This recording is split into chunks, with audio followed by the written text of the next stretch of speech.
Hello madam. हाँ madam, काम हो गई। पुलिस के जरा भी शक ना भइल। उल्टा वो लोग ये लड़की के पागल समझ ले। हाँ मैडम, सच कहता नहीं हम। ओके मैडम।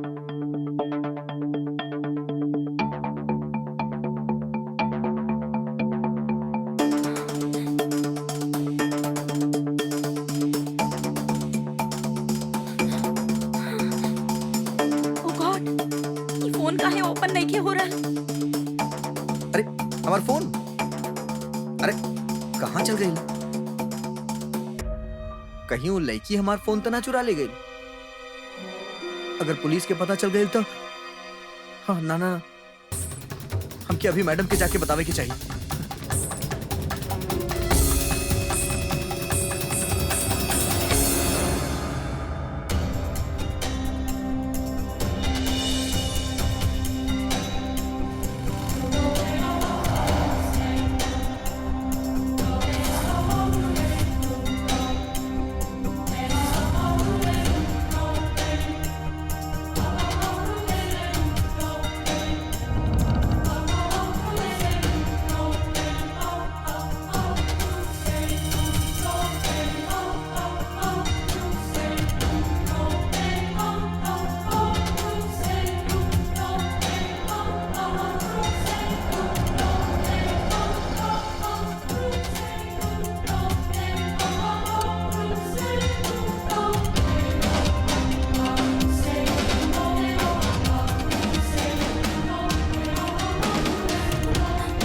कहाँ चल गई ली?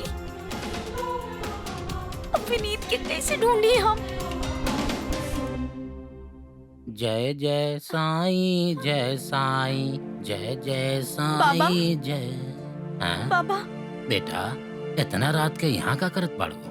बाबा, हम अपन पति के ढूंढ रहल बानी। वो कहीं खो गइल बाड़े। केहू खोयला नाही, सबके ओकर कर्म के फल मिलेला।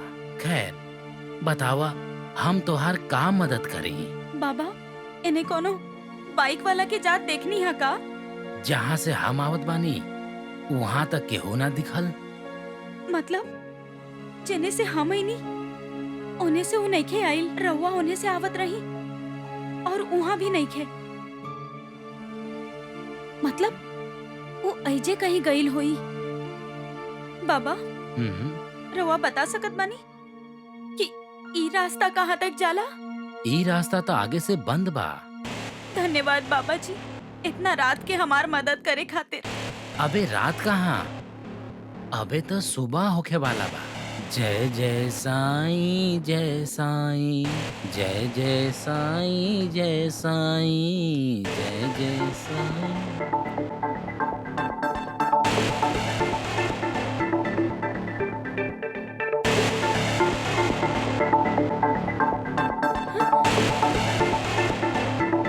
ना, हमरा विनीत के कैसे हूँ ढूंढ के निकाले के होगी, कैसे भी। भाभी, ये टुनटुना बंद करी यार, इतना जल्दी बज गई। अभी तो सुतल रहनी हम। अरे उठ जा, सवेरे 6 बजे पूजा के मुहूर्त बा। उठे के बा ना। चला तू उठ जा और तैयार होके अनु और विनीत के भी उठा दा।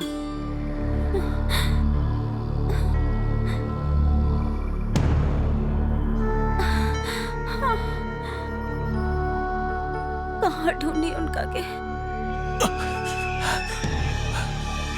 मैडम, शिकार होश में आ गई।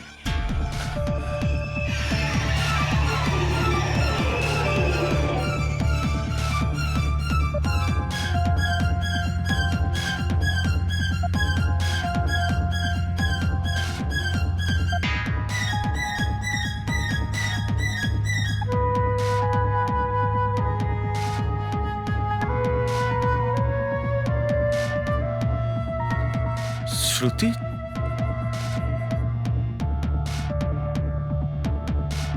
तू?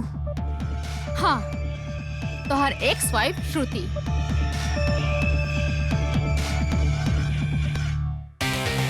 अरे तू लोग रुक काहे गइला? अरे विनीत जी के स्वागत करा। अभी तो जयमाला भइल बा ना, तो एक एक करके मांग भरा सब लोग।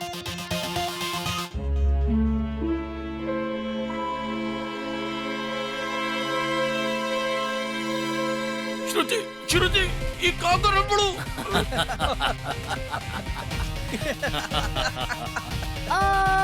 कुछ कमी बा। अरे दुल्हन वो बिना दुपट्टा के ना ओढ़ावा।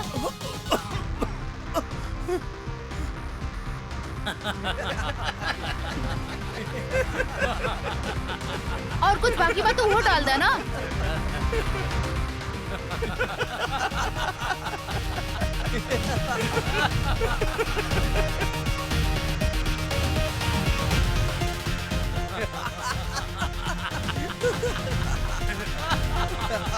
प्लीज श्रुति मार दे हमरा के, लेकिन इतने बेइज्जती हम सह न पाए। ये बेइज्जती नहीं खे, ये तहार कर्म के फल है। हमरा से चोरी छुपे शादी कैला के बाद और 4 साल हमरा साथे रहला के बाद तू हमरा के अपनावे से मना कर देला। तब सोचले रहा कि हम कैसे बर्दाश्त करब? सोचले रहला तू? हमरा से गलती हो गई श्रुति, प्लीज छोड़ दो हमरा के। अरे ऐसे कैसे छोड़ दी तहरा के? तू भी हमरा साथे 4 साल रहला के बाद हमरा के छोड़ ले रहला ना, तो हमरो भी तो हक बनता ना थोड़ा सा मजा लेवे के, फिर छोड़ दे तहरा के। वैसे भी बहुत शौक बा तहरा चोरी छुपे शादी करे के और सुहाग रात मनावे के बाना। जौन इतना साल तक तू हमरा साथे कैला, वो आज तू नया नवेली दुल्हन के साथे करत रहला। मर्द होके के फायदा उठावा तारा। ठीक बा, आज तोहर पूरा मर्दानगी हम उतारब। एकरा के चोरी छुपल शादी और सुहाग रात मनावे के बहुत शौक बा, तो लेके जा ई माँ के लाडला और संस्कारी बेटा के, और जितना सुहाग रात मनावे के बा उतना मना ले एकरा साथे।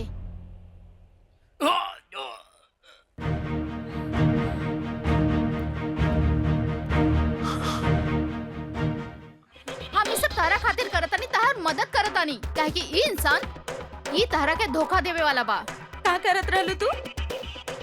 मदद कइल चाहता रू, राइट? हमार रेप करवा के कौन मदद कर देलू तू हमार?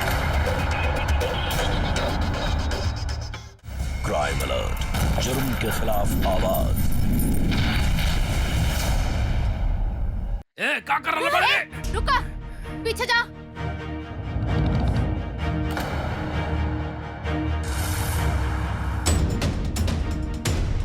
अन्नू, औरत होके पे तहरा शर्म आवे के चाहिए श्रुति। वाह, जेकरा खातिर चोरी कैनी उहे कहलस चोर। अरे डार्लिंग, हम ई सब तहरा खातिर करतानी, तहर मदद करतानी, काहे कि ई इंसान ई तहरा के धोखा देवे वाला बा। ई का करे वाला बाड़े, ना करे वाला बाड़े, तू बतावे वाली के हो? का करत रहलू तू?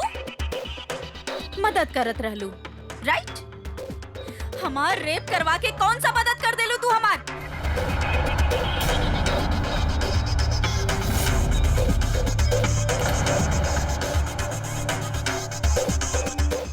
का बकवास करता रू तू? जौन तू करवैलू उहे कह रहल बानी हम। ऐसन कुछ नहीं की करवैले हमके बस विनीत से बदला लेवे के रहे। ऐसे जब हमरा पता चलल कि तू लोग बाहर जाता रहा होम स्टे खातिर, तो हम अपन आदमी सबसे कह के तारा पे नजर रखवैनी। इस सब प्लानिंग हम ही करवैले रही, चाहे वो तोहार एक्सीडेंट वाला डमी रखे के होके, चाहे वो होम स्टे वाला नाटक होके, चाहे जब भी होके, लेकिन हम तोहार रेप नहीं की करवैले। ई कहानी हमरा के काहे सुना रहल बाड़ू? ई बात त तू और तोहारी नकली पुलिस लोग अच्छा तरह से जानत हुई है ना। हमार बैग में ड्रग्स के नाम पर ग्लूकोज के पैकेट रखवाइले रहू।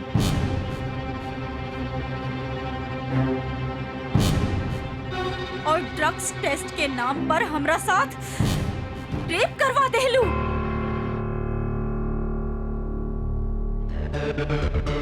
हम केकर बैग में ड्रग्स रखे के बोलले रही? मैडम रहुआ बोल ले रही कि ड्रग टेस्ट के बहाने वो लड़का उठा के लेके आओ। तब सॉरी मैडम, नदी देखनी था, सोचनी डुबकी लगा ली। फुल एपिसोड देखने के लिए जाइए एंटरटेन रंगीला के YouTube चैनल पर।